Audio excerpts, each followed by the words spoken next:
Good morning and welcome back to Electric Petrolhead. My name is Andy. I currently drive a BMW i3. I've recently driven the VW ID3 and I was a big fan of that. And prior to that, I spent a week and about 450 odd miles in the new Renault Zoe ZE50.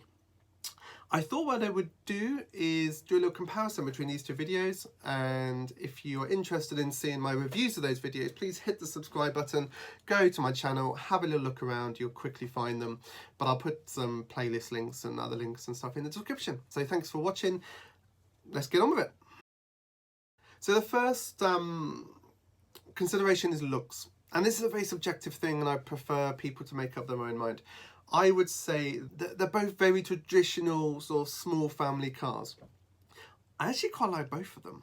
I think they're good looking cars. I've always felt that the Zoe needs slightly bigger wheels, but which is something that VW I think have nailed. I think their alloy choices are really good on the VW ID3. I think they're both pretty cool looking cars. I've always kind of disliked the fact that the Zoe's called a Zoe.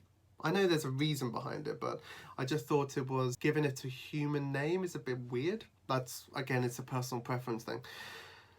I think the ID3 is a really handsome, good-looking car. I had compliments about it from friends who saw me driving it. They were interested, so I think it's going to be pretty close. I think they're both great-looking cars. I'd say personally the ID3 has it over the Zoe, but it's personal preference.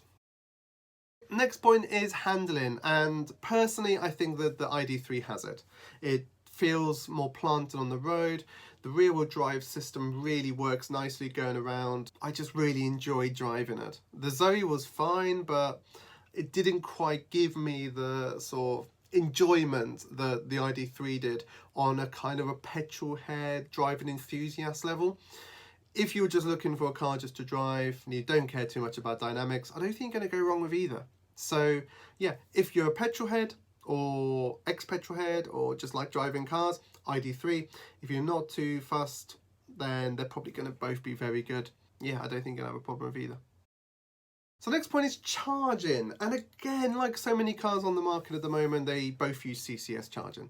So you've got the top part, which is a Type 2, which is going to give you a nice sort of overnight charge, or be a really useful charge when you're out shopping. Just plug it in and get some quite often free energy from shopping centre car parks. So the difference is when you talk about the rapid charging or the fastest type of charging, which is the type you'd use on a road trip, for example. And this is where there's a bit of a difference. The ID3, being a slightly newer technology, has got the 100 kilowatt charger. Zoe's only got a 50. This is something that, unless you do a lot of road trips, you're not really going to notice that often. But personally, I think if you think you're going to be charging more than, say, once or twice a month on a road trip, the ID3 is just going to be that much more useful to you. I would definitely be going with the Volkswagen if that was a priority. Other than that though, most people charge electric cars at home or on a lamppost charger or similar, so it doesn't really make much difference on a day-to-day level. But yeah, on road trips, ID3. Next category we're looking at is tech, and I think the ID3 has it here as well. So the advantage of the VW is they do seem to be pushing out some upgrades. The technology came under a little bit of criticism at first because it came out and there was a few bugs, and even I found there's a few things I just found annoying. However, they do seem to be proactive about, trying to solve these issues and send out the next version. There's a few people who have told me that they treat it as like a version 0.8 at the moment, so it's not quite the first, what should be consumer-facing infotainment system, but that's coming, and I don't think it's going to be very long. The Zoe, in comparison, it works and it does the job. However, the ID3 is just a little bit better. Yeah, tech-wise, I think the ID3's probably got it, especially if you link it with the fact that it has the faster charger. Something I didn't really talk about on my i3 versus ID3 video is range. There's not a massive amount of difference in real-world range between the first edition and the 42 kilowatt-hour i3. However, with the Zoe, you've got the potential for well over 200 miles of range, and that's real world. That's what I was getting, so 190 on a motorway run.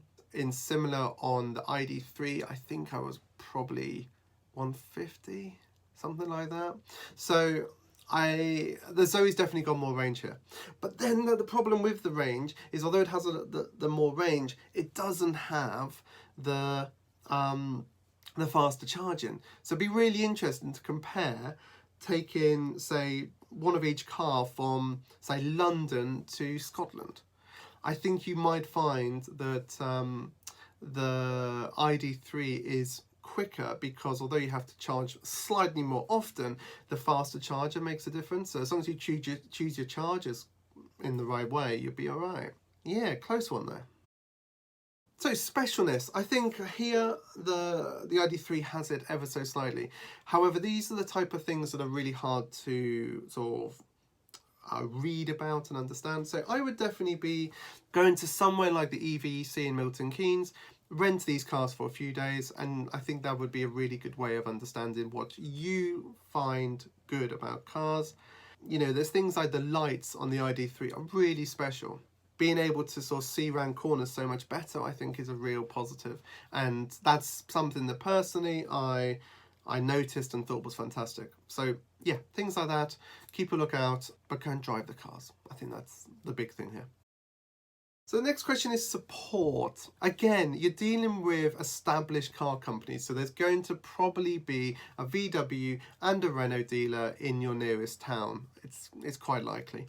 So in that respect, the support's there. What I would now be doing is if I was looking for these cars, is I would go and try to find some owners on Twitter or Instagram or YouTube and just get a feel for whether they're having problems. The thing I'm finding with electric car owners is that their fan base are very passionate and they really, really love their cars. And this is a really nice thing, because I think, you know, all these electric cars are fantastic and we should be encouraging more and more people to move into electric cars.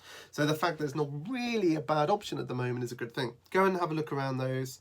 The owners clubs for both will be fantastic, and they'll give you a really good idea of what the support is like. The Zoe seems to be pretty solid these days, not really too many issues. The ID.3, you do hear about sort of some of the early cars having issues and having to be taken away on a low loader.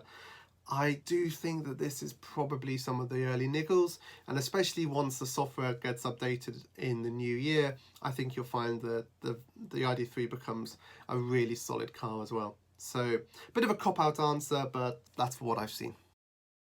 Next one is build quality, and I'm afraid to say the VW has it as, again, it just felt better built. You know, the way the doors close, everything just feels a little bit better on the ID.3. I really rated it. Yeah, if you're talking about in my personal experience of the two cars, ID.3 was better built. So in summary, what do you go for? Well, personally, I think the ID.3 has it. Better deals on the Zoe at the moment. The ID.3 is the current car that the leasing prices have gone up, and I made a mistake in one of my review videos of comparing the Model 3 with the ID.3, and then I had messages and emails from people saying, where did you find those deals? I can't find them anymore. And the reality is the prices of leasing, they go up and down all the time depending on how popular the cars are, how easy they are to get hold of, whether the manufacturers are doing deals to encourage people into the cars. So you will be able to get the Zoe cheaper, I would assume. But when it comes down to the two cars, if you put money to one side, I would say that the ID.3 is a better car now. It doesn't quite have the range, but then they're bringing out a longer range version in the future. It'd be more expensive, but if that's your priority, then that's fine. But it does have a very easily usable range, and it has 100 kilowatt charging. On the basis that it handles better, it has faster charging. Personally, all the other little bits are slightly better in the Volkswagen. I think those three things trump the fact that the Zoe has longer range and is cheaper. So assuming that you're not looking too much at the money side of things, I think the VW ID.3. Yeah, the really interesting one's going to be what Tesla do next, because there's rumours of a small Tesla coming out once the Berlin Gigafactory is built. Now that's going to be an interesting car. So yeah, look forward to that one. If you've enjoyed this video, please like, subscribe, comment, all those little interactions really, really do help me as a channel. As always, comment below or send me an email if you have any questions. More than happy to help people. I just want to get more people into electric cars because they're great. So thank you for watching. See you on a future video. Bye.